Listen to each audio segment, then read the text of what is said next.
Ngayong umaga po, muli po yung lingkod, si Chef Roy. Back to work po. Pangalawang araw po ngayon sa work nagmula ko sa Boracay. Doon ko po ginaganap yung birthday ko. May babasahin po ako sa inyo. Napakaganda po nito.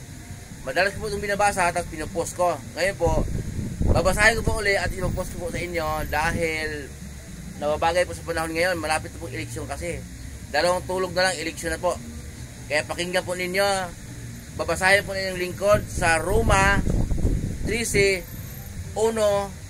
hanggang 2. Ito po. Ang bawat tao ay dapat pasakop sa mga namumuno ng pamahalaan sapagkat walang pamahalaang hindi mula sa Diyos at ang Diyos ang nagtatag ng mga pamahalaang umiiral. Kaya nga ang lumalaban sa pamahalaan ay lumalaban sa itinatag ng Diyos at sila'y nararapat sa parusa. Yun po. Kadalasan po nito, pag narinig nila, na binabasa ko, sinasabi nila, anong sinasabi ng Chef Roy? Parang may tuyo, sira yata ulo noon eh. Di po, nasa inyo na yung kung babasagin po ninyo. Ito po ay sulat ni Pablo sa mga taga-Roma. Sabi kasi ni Pablo na ang mga sinusulat nila at mga sinasalita nila hindi mula sa kanilang sarili, kundi utos ng Diyos na isulat nila. Kaya ang binabasa ko po ay mula sa Diyos. Kaya sabi ko, nasa inyo na po kung babasagin niyo. Ang sabi naman ng iba, sino ka ba? Gaano ka ba katalino? Ba't ka nangangaral? Kung intindihin po natin mabuti, hindi po ko nangangaral. May binabasa po ko eh. Yung nangangaral, yung walang binabasa na kayo, etc. Yung nangangaral yan. Okay? May binabasa ako eh. Ngayon, kung babasahin ninyo yung binabanggit kong Roma 13:1 hanggang 2, talagang maintindihan ng nakakaintindi kung talagang iniintindi mo na, ay hindi nangangaral. Binasa niya. Si Pablo ang nangaral. Okay? Si Pablo ang nangaral. Ang mga ngaral po, si Jesus lang at ang kanyang mga alagad. Binilin po ni Jesus yan bago siya umakyat sa langit. Kung paano ako isinugo ng Ama, gayon din naman isinusugo ko kayo. Kaya nung umakyat ang ating Panginoong Hesus sa langit, tinuloy ng kanyang mga alagad ang pangangaral at pagpatotoo na si Jesus ay ating tagapagligtas. Okay? Salita po ni salita ng ating Diyos na makapangyarihan sa lahat, sinulat naman ni Pablo. Okay? Sabi nila, Chef Roy, paano yun? Kung sinasabi ng Bible na walang pamahalaang hindi mula sa Diyos, bakit nangungupit yan? Bakit magnanakaw yan? Yung nalulungkulan ngayon, bakit ganyan ang galaw niya? Okay, ganito yon. Noong nangampanya po siya at siya ay tumakbo, mayor man yan, gobernador man yan, senador man yan, ay noong nanalo siya, ang Diyos ang naglagay sa kanya dyan. Ayun, binasa niya yung lingkod. Kasi nung nanunungkulan siya, natutong mangurakot, nasilaw sa salapi, nagbago yung galaw niya dahil sa kanyang mga advisor, dahil sa kanyang mga alipores. Okay. Nasilaw siya sa mga, ito, malaking project to, boss, mayor, gobernador. Kunin mo to, ito project, ganito, mga engineer na mga tiwali, mga nasilaw sa pera. Itabi mo yung sobra, kaya ayaw niya nung una hanggang sa natuto din siyang mangurakot sa kanyang nasilaw.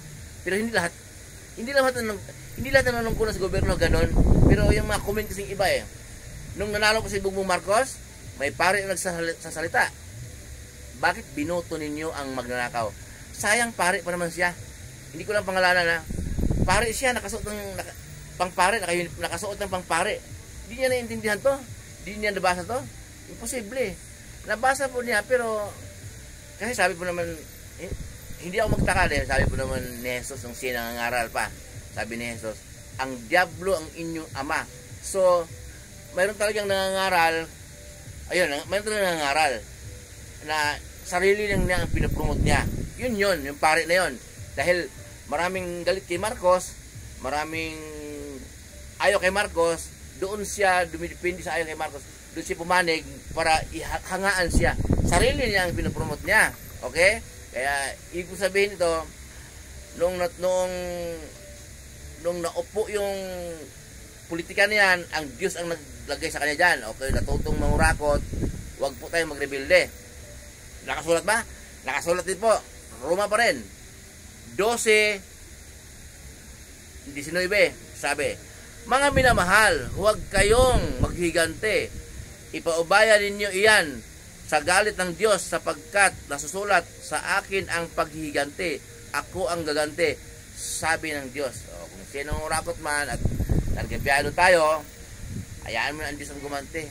Kasi ang Diyos talaga ang naglagay sa kanya sa pwesto niyan. Ngayon nung nakaupo na siya, nung urakot man nasilaw siya sa pera, wala na po tayong magagawa dyan kasi sabi ng Bible, walang pamahalaan na hindi ang Diyos ang nagpaupo dyan. Okay? Kaya tayo po nakadepende na lang kung anong mangyayari.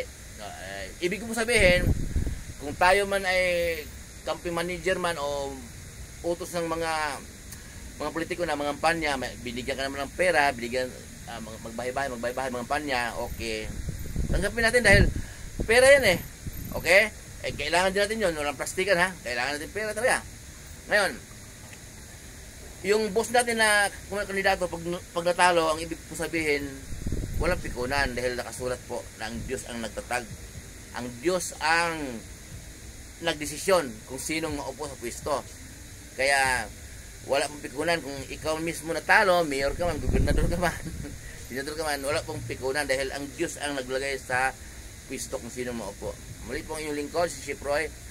Basahin din po ninyo kung anong binabanggit na verse na inyong lingkod. Huwag kayong basta-basta po humatol. Dahil salita ng Diyos ang binabanggit ko. Muli po yung lingkod, magandang umaga po muli. Pagkapalain po tayo ng Diyos, sasamahan kayo ng Diyos kahit saan po kayo pupunta. Manalangin po tayo bago lumakad.